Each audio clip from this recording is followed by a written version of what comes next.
Welcome back, everyone. So we are going to be doing a DCF analysis on Tesla.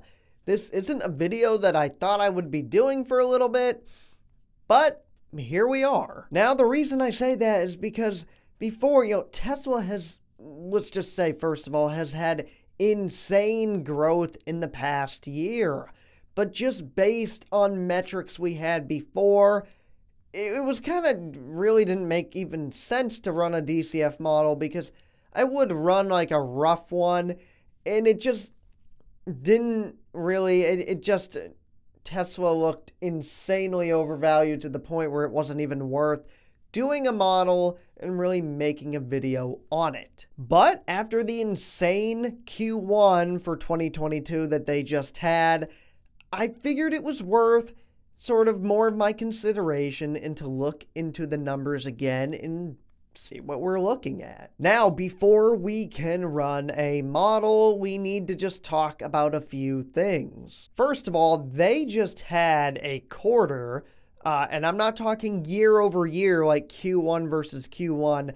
I'm talking a quarter where from Q4 of 2021 to Q1 of 2022, so 3 months, that quarter, they grew 22% in revenue. For reference, the last 4 quarters read as the following: 15% growth, 15% growth, 11.5% growth, and then this quarter they just reported on 22% growth. So this quarter was the best that they've had basically ever.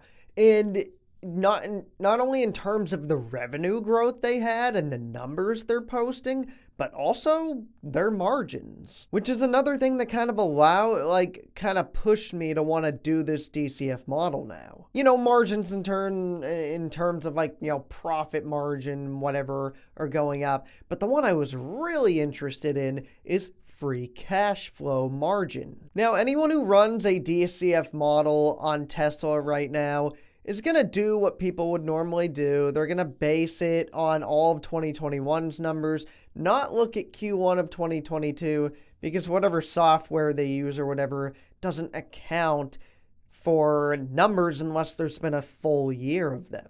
But I don't like doing that. I like shaking things up a little. So the margin I'm interested in looking at is free cash flow margin. And just for a reminder, free cash flow margin is your free cash flow produced versus the revenue. So free cash flow divided by revenue. Now, for all of 2021, it was something like 6% free cash flow margin. However, Q1 of 2022, just by itself, was a free cash flow margin of almost 12%. It came out to about 11.9%. The thing that has me kind of excited for this and to run a model is the fact that margins are just continuing to get better and better on Tesla. And it's not like Tesla is in some mature state for the company. They're getting big, they're producing, big numbers, big revenue, starting to produce big cash flows, but guess what? I mean, this is still a company that's in a high growth mode. That's not really something you can deny. So with that, let's talk about our plan for this DCF model. I will admit I'm going to run, I guess in some people's eyes, a little bit of an aggressive model, but it's just because I want to see what happens at the end of it. Because personally, before even wanting to run a model, I was like, all right, Tesla's definitely going to be overvalued, probably will be, but let's wait and see. Now, first things first for this model, I do not want to be like the average Joe Schmo and try to base this off 2021's numbers. I don't think that's fair. Tesla is an explosive growth. You have to, whether you think it's undervalued or not, because I've always thought it was overvalued. But regardless of what you think of Tesla, you cannot base it on even really 2021's numbers. Tesla is a quarter-to-quarter company where they continue to prove high revenue growth, better margins that are getting better and better. I believe that in an instance like this, when a company is proving themselves by the quarter, you have to take things by the quarter. And that's what we're going to do for this DCF model. So first of all, here's my plan starting for this DCF model. We're going to go ahead and take Q1 revenue for 2022, and we're going to grow this thing out for the rest of 2022. I'm going to estimate a revenue for Tesla based on that Q1 of 2022, keep things more fair based on where they're at right now with their explosive growth. And then from there, we can choose set revenue growth rates to grow out for the rest of the years. Now, if you join me on the screen here, I've actually typed out the quarter to quarter. And I say quarter to quarter, not quarter over quarter, which you'd think of like Q1 versus Q1 of different years. This is quarter to quarter. And I'm displaying on the screen these quarter to quarter growth rates that we had. So 2021 Q1 to Q2 was 15% growth. Then for the following quarter, we had 15% growth. Q3 to Q4 was 11.5% growth. But then we just had this explosive quarter for Q1, which grew 22%. Now, all those things considered, we need to grow. Remember, for a hypothetical 2022 that I want to grow this DCF model off of, because I don't think it's fair to grow it off of 2021's numbers alone, we need to come up with a hypothetical 2022, and we need to grow the revenue that we just had from Q1 out and then add up all the numbers. Now, personally, I'm thinking 15% is a good number. We're in the here and now for 2022, and they've already shown that in Q1 alone, they were able to grow 22% from the previous quarter. So I think 15% is a very fair number to use, especially since two of the numbers from 2021's quarter-to-quarter growth was 15%. So join me on the screen here, and we will grow this $18.756 billion they had for Q1. We'll grow it out by 15% all the way through the rest of the year. And with all those numbers added up, we get $93.655 billion. Okay, perfect.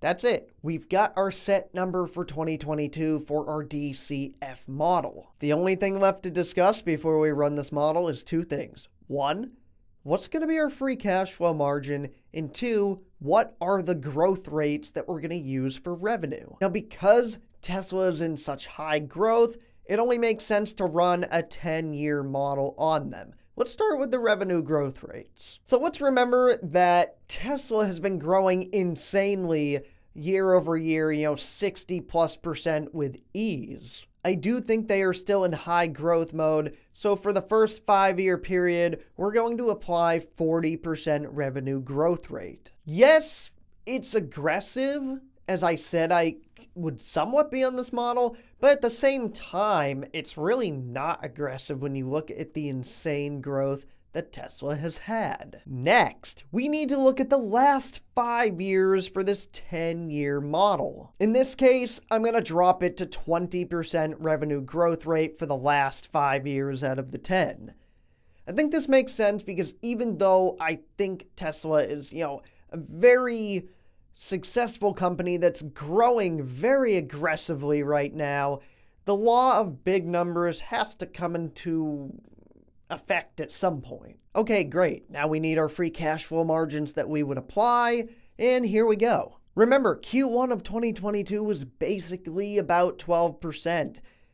Tesla is proving that they are continuing to be able to improve margins better and better as time goes on. So I want to go ahead and stick with that 12% for the first 5 years. So we're going to stick with 12% free cash flow margin for the first 5 years of the model. Okay, so now for the last 5 years for a free cash flow margin, remember that we've got revenue growth slowing, but that's because we see Tesla kind of maturing more, and by this point, I expect them to be more matured with where their margins will be at. In this case, we're going to go ahead and bump it up to 15% free cash flow margin. Okay, before we continue on to this model, make sure you sub to the channel if you are not already. If you like this kind of content where I analyze companies and do valuations on companies and DCF models, subbing to the channel will really help keep you up to date on all of my content. And make sure to smash the like button as well. We want to make sure that the YouTube algorithm sees this one,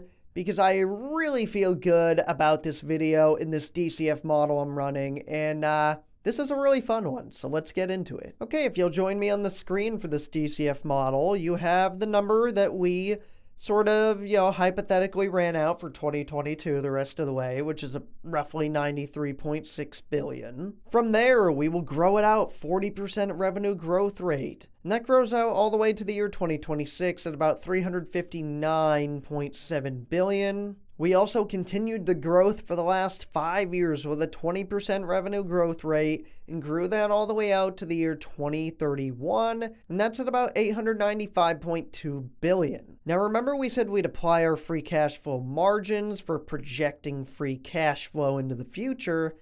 The first 5 years we applied 12%, and then the last 5 years we applied 15%. And you'll see on the screen that we have all of our projected free cash flows through the next 10 years. We also have to come up with our terminal value, and part of that is by applying our weighted average cost of capital, which I used 8%, and you can get this number on finbox.com. We also apply a perpetual growth rate of 2.5%, which is what kicks in after that 10 years. And we came out to a terminal value of about 2.5 trillion. Now, as you know, we need to apply our discount rate. I like using 12%. We apply that to all of the projected free cash flows, as well as our terminal value. After that, we need to add up all our values, divide by shares outstanding, and we get a rough intrinsic value of 1,040.15, or we'll just call it a rough fair value of $1,040. Okay, whoa. What a roller coaster of a DCF model that was. Very fun to run that.